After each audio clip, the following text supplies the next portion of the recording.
In one of the most eagerly awaited seasons in television history, Game of Thrones finally gave us some answers to questions we've had for a hell of a long time, not just last season's finale.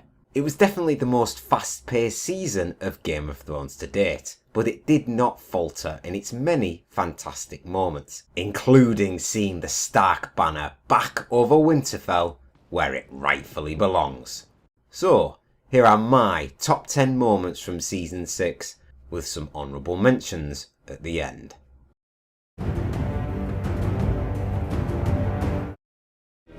Hen Sindroro Onius, Hen Gir Persis, Hen Morchot Gleison.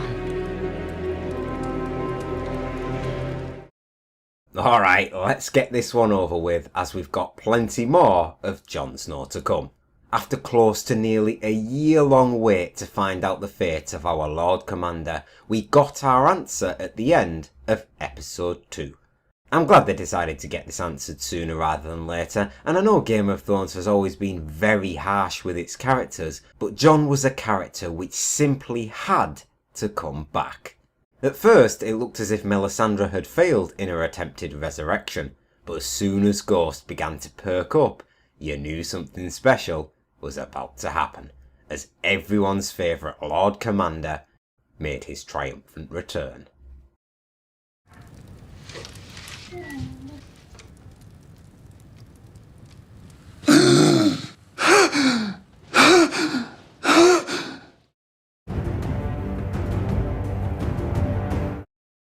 The last thing you're ever going to see is a Stark smiling down at you as you die.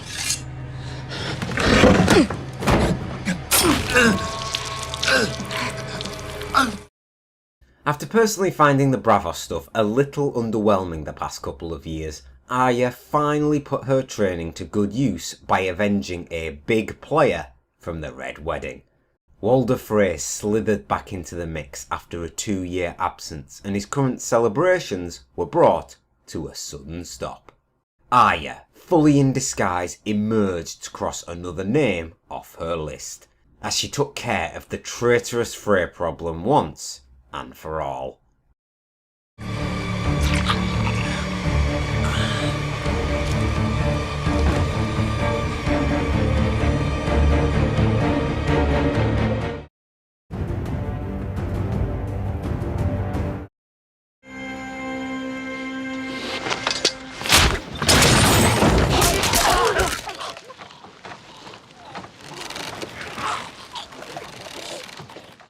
That little bastard got exactly what he deserved, as Jon Snow took his revenge by hanging the traitorous Night's Watch members. He decided his time there had come to an end.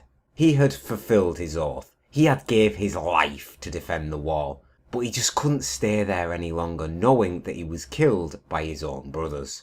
So he passed the mantle over to Ed and decided to walk away. My watch is ended.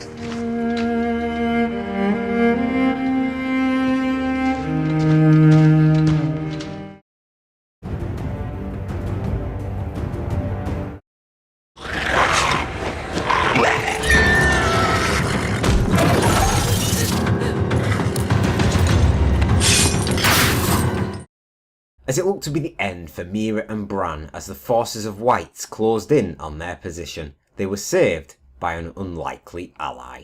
We haven't seen Benjen Stark since he went off on a mission beyond the wall way back in season 1, so he picked a hell of a time to make his return. He told Bran that he was saved by the Children of the Forest after being wounded by a White Walker, but the only magic that could save him was the magic that created the Walkers in the first place. Benjen Stark, Cold Hands, was now part living and part dead, and he saved Bran just in the nick of time to inform him of his integral part in the war to come. Who are you?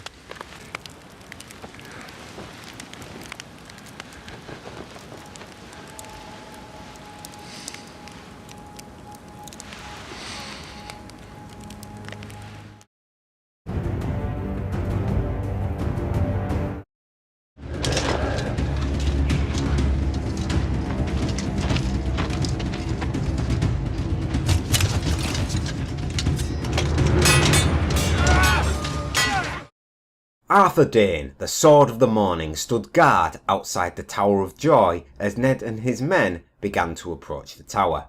We watched on through Bran's vision as a 6 versus 2 fight broke out until it was down to 2. Arthur Dane's swordsmanship skills were just absolutely insane, taking on 4 at once and not even looking like he was breaking a sweat. So when it got down to Dane versus Ned, you wondered how on earth Ned even won. Well, it was a stab in the back from Ned's good friend Howland Reed that enabled Ned to strike that fatal blow.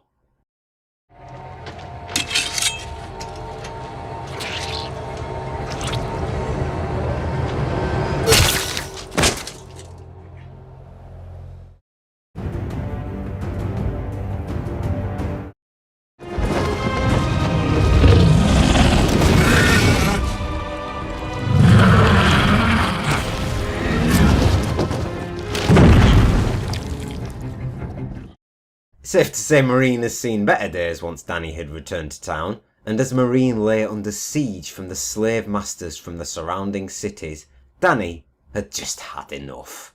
The slave masters were to offer their complete and unconditional surrender, then face the fallout of what was to come next. They seem to forget that Dany has 3 massive bloody dragons at her disposal, but they still defy her anyway. And as you would expect, they paid the price. They were forced to watch on as Dany mounted Drogon and sent a fiery message to the attacking fleet. Dracarys.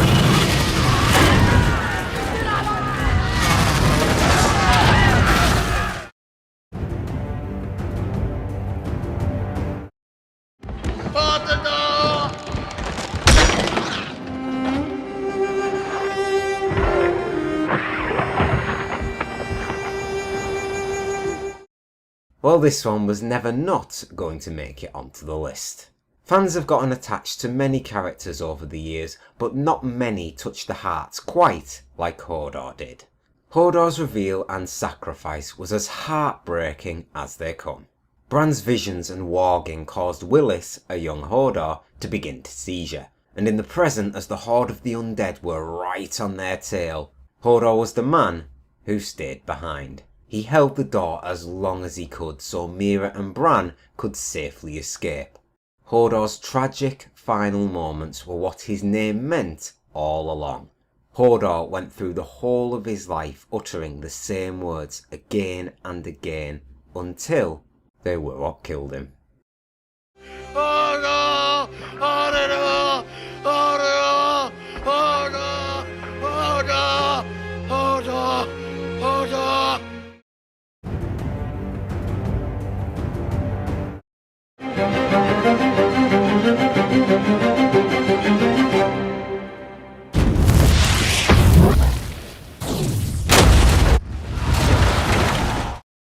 After Tommen nor Cersei herself showed up to her own trial, Marjorie knew something had to be amiss. We as viewers knew that Cersei's plan was to blow King's Landing to high heaven to get rid of the Faith Militant. She was to make use from some of the wildfire stashes still hidden underneath the city, and she did not care who would be caught in the crossfire. And well, it was a hell of a lot of people. Not many would have predicted this amount of casualties. Marjorie Loras, the intended target, the High Sparrow, and all of the trial's onlookers. Every one of them was completely destroyed in that explosion, as Cersei's plan was a resounding success.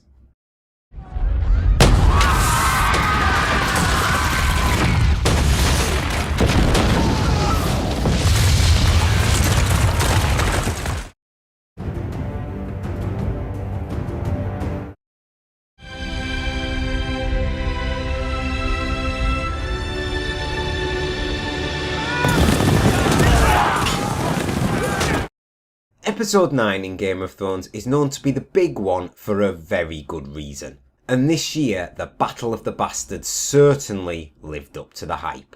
Jon Snow led his army outside the fields of Winterfell in a battle against the sadistic Ramsay Bolton.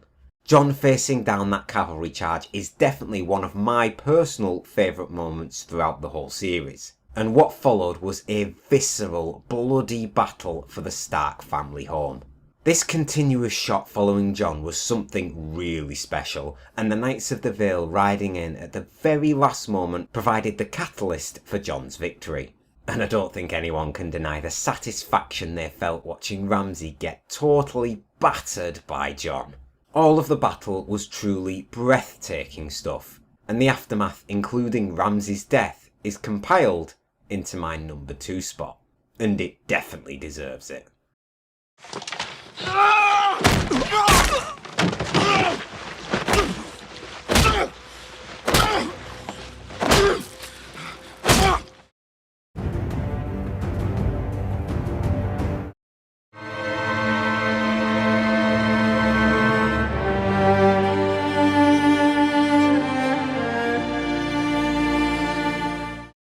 And thus we arrive at number 1.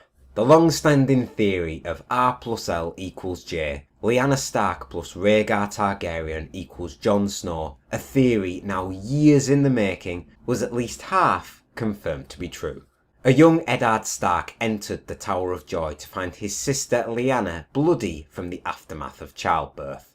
And as she lay there dying, she made Ned promise never to reveal the child's true identity, or Robert would undoubtedly order him killed. So Ned kept the secret. He lived and raised the child as his own, and his name was Jon Snow. I grinned from ear to ear watching the scene that followed. Rarely does Game of Thrones give you a time to cheer, but seeing the houses in the north declare and stand behind their new king has to be one of the most crowd-pleasing moments in the entire show.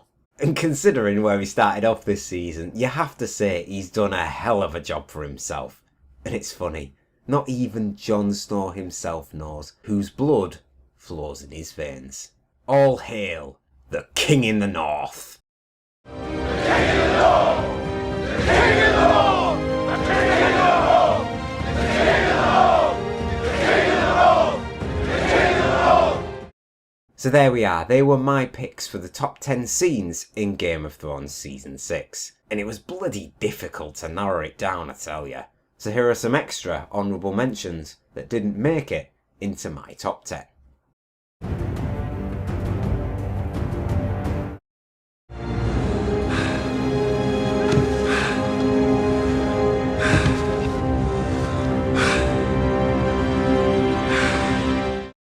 In TV especially, if you never actually see a character die, then you can never really write them off.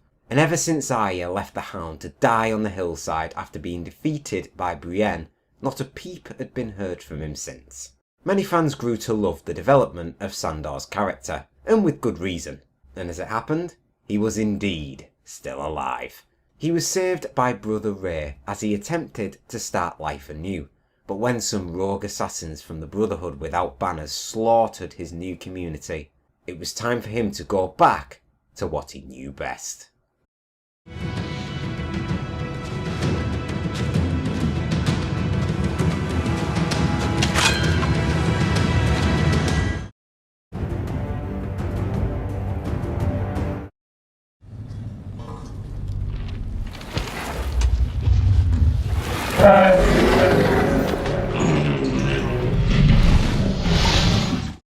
Since Season 3, Dany has had 2 of her 3 dragons, Rhaegal and Viserion, chained and confined below Meereen, but Tyrion decided it was time for the pair to be unchained.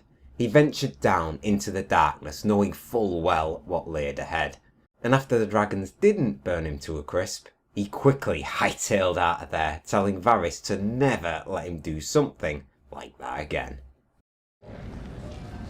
Next time I have an idea like that, punch me in the face.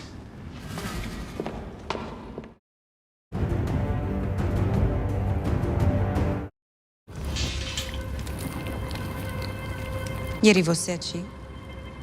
Ieri vadri voi. As the Dothraki Khals were deciding Dany's fate, she decided it was time to take matters into her own hands. And after declaring that none of the Khals were fit to lead in the war that was to come, they ultimately left her with no choice. If they weren't going to serve, they were going to die.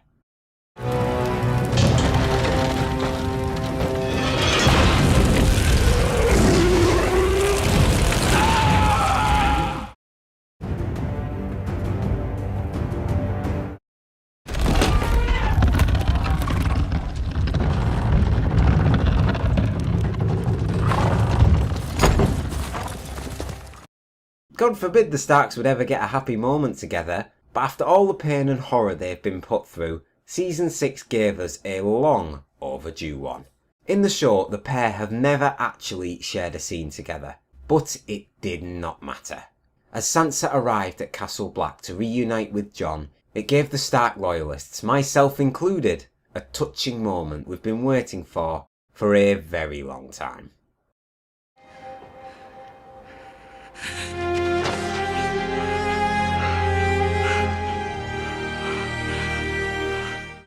So there we are, that was my list for my favourite scenes throughout Game of Thrones Season 6. Let me know your thoughts about the season and your favourite moment down in the comments. And as always, thank you very much for watching. Please leave a like, comment and subscribe if you enjoyed the video. And I'll see you on the next one.